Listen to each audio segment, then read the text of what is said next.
A palavra é Jesus Cristo.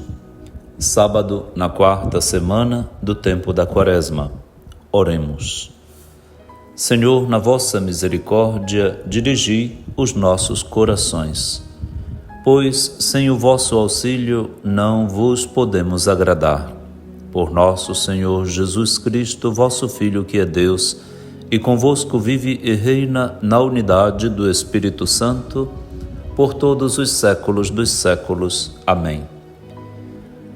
A primeira leitura de hoje está no livro do profeta Jeremias, no capítulo 11, versículos de 18 a 20. O salmo responsorial será o Salmo 7, com 3 estrofes, e o refrão intercalado entre elas será: Senhor meu Deus, em vós procuro o meu refúgio. E o evangelho de hoje será de São João, capítulo 7, versículos 40 a 53. Pouco a pouco nos aproximamos da Semana Santa, da paixão do Senhor Jesus. O próprio tempo vai nos conduzindo para este final de Quaresma, dentro de uma mistagogia que nos propõe uma figura, a figura do servo sofredor de Javé, a imagem misteriosa que Isaías traz para nós nos capítulos 42, 49, 50 e 52 a 53 do seu livro, mas que já começa a despontar mesmo nesta quarta semana da Quaresma, com aquilo que encontramos na primeira leitura de hoje, descrito por Jeremias. Jeremias diz que ele é como um manso cordeiro que é levado ao sacrifício e nem sabia que tramavam contra ele.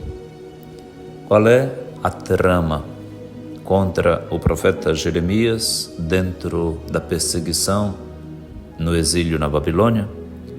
Vamos cortar a árvore em toda a sua força, eliminá-lo do mundo dos vivos, para seu nome não ser mais lembrado. Estas eram palavras colhidas pelo próprio Jeremias desta tradição isaiana que ele bem conhecia e herdava de 200 anos atrás. Era a imagem deste personagem misterioso que é fiel ao Senhor e por isso sofre. É uma imagem prefigurativa de Jesus Cristo, Filho do Pai, que também vai sofrer a perseguição da parte dos seus contemporâneos em Jerusalém, como veremos no Evangelho. É também uma imagem prefigurativa ainda de todos os seguidores de Jesus, eu, você, qualquer um que se mantenha na fidelidade do seguimento. Sim, seguir o Senhor tem preço. Não é algo que vai nos trazer glórias, nem vanglórias. Aliás, vai nos trazer mais sacrifícios do que conforto. Mas o profeta Jeremias está manifestando uma confiança invejável para todos nós.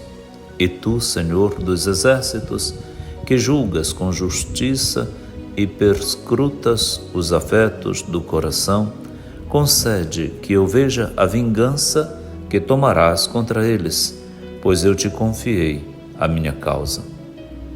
O profeta quer ver o resultado da sua confiança. Sim, como todos nós, confiamos no Senhor para ver o desfecho.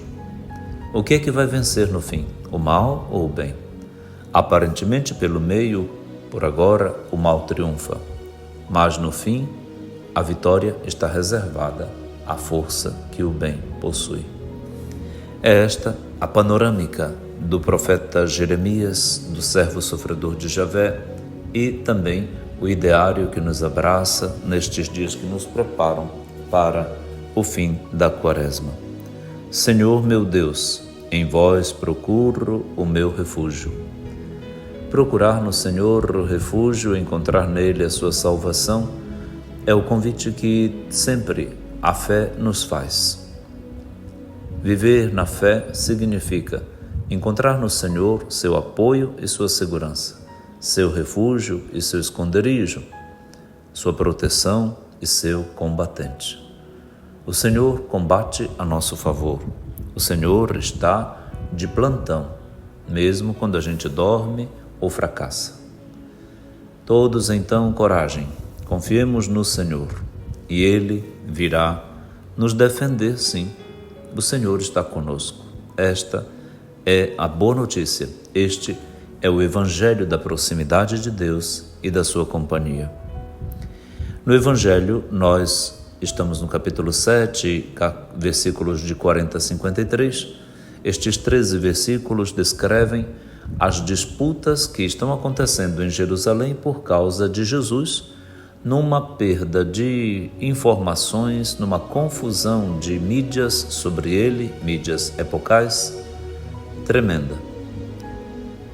Os fariseus e os mestres da lei ficam incomodados porque ouvem algumas pessoas da multidão dizerem que Jesus é um profeta ou que ele é o Messias. Outras pessoas objetavam sobre isso, ou seja, não concordavam e diziam: será que isso é verdade? Por acaso o Messias viria logo da Galileia? Porque Jesus cresceu em Nazaré, viveu toda a parte da sua vida lá. Então Jesus é da Galileia? De convivência, sim, mas de moradia, sim, mas de nascimento, não. E ninguém sabia que Jesus nasceu em Belém. Ele é da descendência de Davi, é do povoado de Davi. Mas isso ninguém correu atrás para investigar. Ficou-se no disse que me disse, na fofoca. E então nisso se afogam na mentira também. E havia divisão no meio do povo por causa de Jesus. Esta expressão do Evangelho de João é iluminadora e descritiva de tantas divisões que hoje há, inclusive por causa de Jesus, por desconhecimentos sobre Jesus. Isso ocorre entre igrejas, entre teólogos, entre pessoas, pastores. Sim, todas as vezes que a gente não estuda, que não busca, que não aprofunda, que não se certifica sobre aquilo que diz, fala bobagem, fala mentiras, fala coisas inverídicas e, portanto, se divide.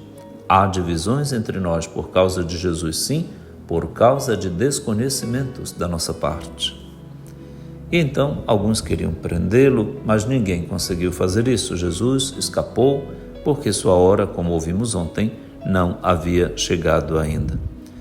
Guardas do templo foram aos sumos sacerdotes e aos fariseus e foram interrogados por eles. Por que vocês não trouxeram ele preso? E os guardas aqui revelam algo magnífico sobre Jesus. Ninguém jamais falou como este homem. Ninguém jamais falou como este homem. Parece título de um livro. Uma maravilha saída da boca de um guarda, diante das mais altas autoridades de Jerusalém e do judaísmo. Ninguém jamais falou como este homem. Linda expressão a respeito de Jesus. Então, esta expressão provoca um ódio da parte dos fariseus nos corações deles, que dizem: também vocês se deixaram enrolar, enganar por ele? Por acaso algum dos nossos chefes e dos fariseus também acreditou nele? E então, como os fariseus eram nojentos, rabugentos, disseram: mas essa gente que não conhece a lei é maldita, arrotando prepotência. Nem eles sabiam de onde Jesus vinha. É triste, não é? Quando uma pessoa é prepotente e arrogante, arrota o azedume que tem dentro de si. Também esta gente que não conhece a lei é maldita. Se é possível ouvir uma coisa dessa da boca de alguém que se diz salvo e santo como um fariseu. Aqui desponta uma outra figura dentro da contenda, do contexto, é Nicodemos.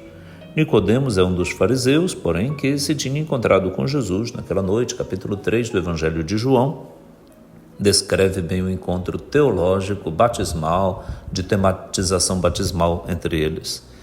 E então Nicodemos argumenta de uma forma mais razoável, teologicamente e moralmente mais assertiva. Será que a nossa lei julga alguém antes de o ouvir e saber o que ele fez?